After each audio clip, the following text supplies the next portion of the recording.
Hello guys, good afternoon. For today's video, tayo po ay nagluto ng gulay.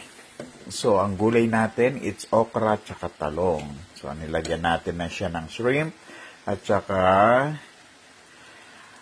yung tira nating hamburger. Yan, pinagsahog natin dyan yung niluto nating hamburger.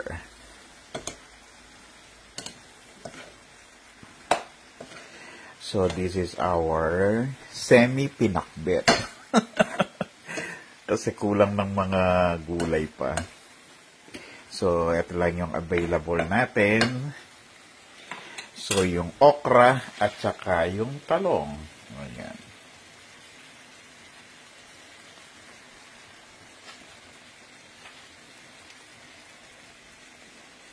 O, diba? Ang sarap.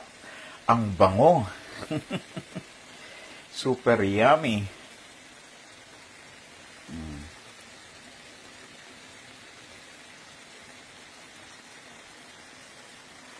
So, meron na tayong lunch.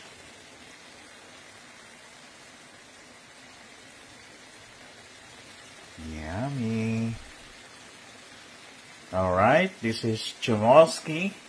And welcome to our Chumosky TV cooking show. So this is our lunch for today. Semi-pinakbet with okra and talong and shrimp. Yan.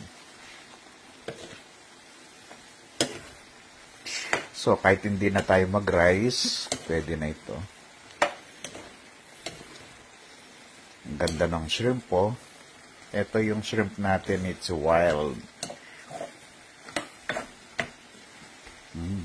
Ang bango. Super bango.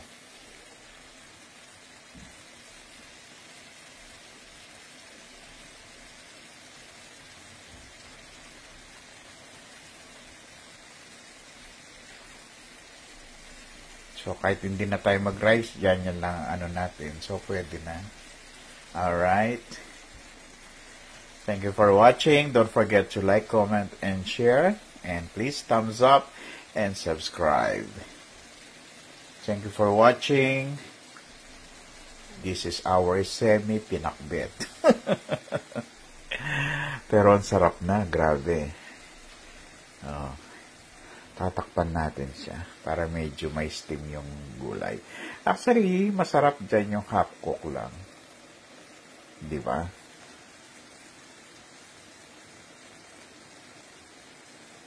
Alright. Thank you so much and have a nice day.